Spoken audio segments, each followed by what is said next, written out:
Why the Forgiving Nature in the Traumatized, by Krishna's Mercy. Yadi mam pratikarma shastram shastrapanayah Dhritarashtra rane hanyustan me kshemataram bhavet. Quote, I would consider it better for the sons of Dhritarashtra to kill me unarmed and unresisting, rather than fight with them. Arjuna, Bhagavad-gita 1:45. I have stumbled upon a pattern which I find interesting. It relates to childhood trauma. I understand that in the modern day it is fashionable to blame the parents. The trendy thing to do is to claim victimhood, roll into a ball on the couch, and cry about how mean everyone was to you while growing up. Some of these concerns are certainly valid, but then there is this softness that results which does not benefit the person when they grow up to be an adult. It stunts the maturity into independence, from how I see it. There is substantiation from Shastra. We find repeated mention within Bhagavad-gita of the need to remain steady, above the ups and downs, a cool customer, tolerate the difficulties, acknowledge the temporary nature to gain, try to act the same no matter what is happening. Yam hina vyathayantyete purusham purusharshab, samduhak sukham dhiram somritattvaya kalpate. Quote, O best among men, Arjuna, the person who is not disturbed by happiness and distress and is steady in both is certainly eligible for liberation. Lord Krishna, Bhagavad-gita 2:15. The pattern I have noticed is that those who are truly traumatized during childhood end up not holding lingering resentment. For instance, if let's say that as a child I was bullied in school, because of my ethnicity, because of the way I dressed, in how my culture was not known to most of the students. It is something like the law of the jungle. The strong pounce on the weak. They look for anything to gain an advantage. The victims often do not know what to do. They are not expecting the attack. They simply want to attend to school. They want to be a normal kid. They want to fit in. These victims often grow up to be really nice people. They are not angry about what took place. They have forgiven, but not necessarily forgotten. You might call it a kind of Stockholm syndrome, but I think there is something else going on.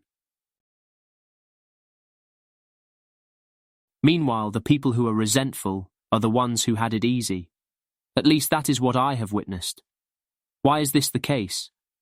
Why are the traumatized so quick to move on? Why are the ones who never really struggled so quick to complain about life?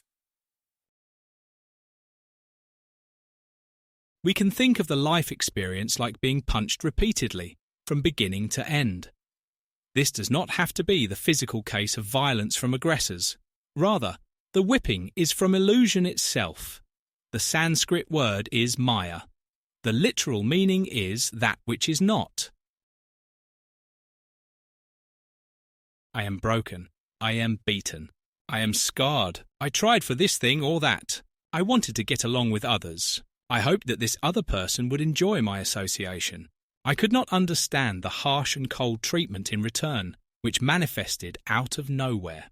For every victory, there is an accompanying failure, which is colossal.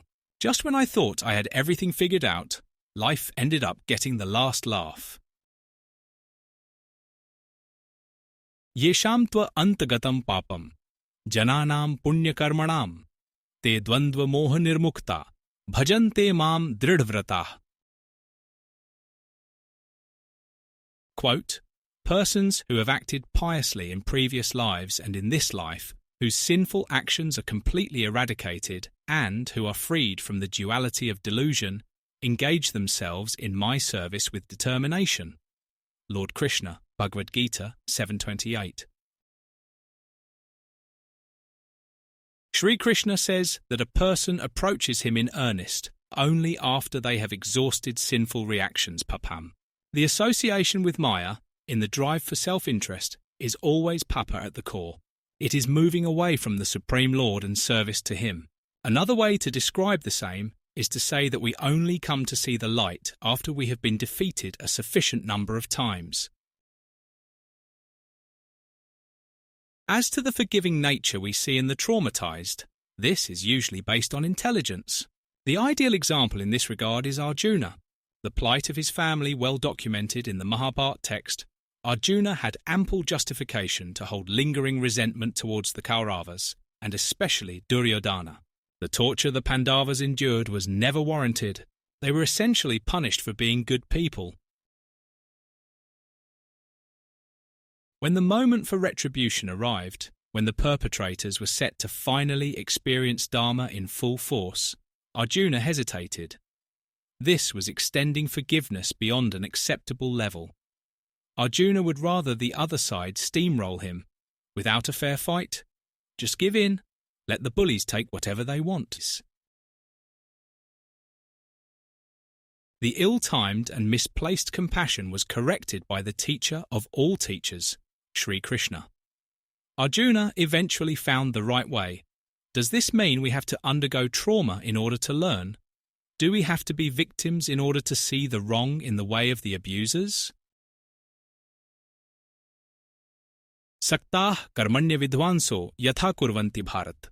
Kuryad vidwans tatha saktashikir shurla ok sangraham.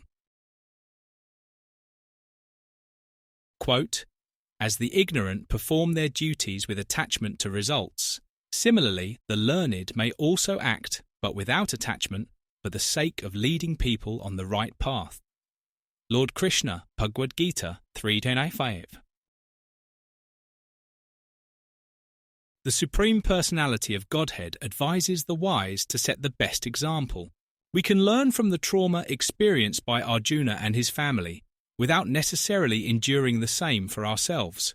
This is the infinitely extending mercy of the saintly person, the sadhu. They know so much about life already.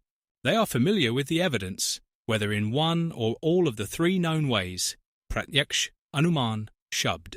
The superior way, which also saves time, is to accept the shabd praman, in hearing the evidence from the proper source, who will subsequently give direction for the proper way to live.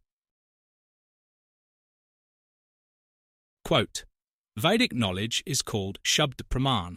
Another name is shruti. Shruti means that this knowledge has to be received simply by oral reception.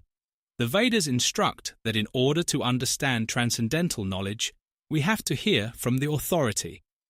Srila Prabhupada, Sri Ishopanishad, Introduction, met Leun Mayins. In closing, so many times I fell, with too much grief to tell, but no resentment to linger, known as forgiveness bringer. Because knowledge through, understanding why and who, that this world filled with grief, only through Shruti relief.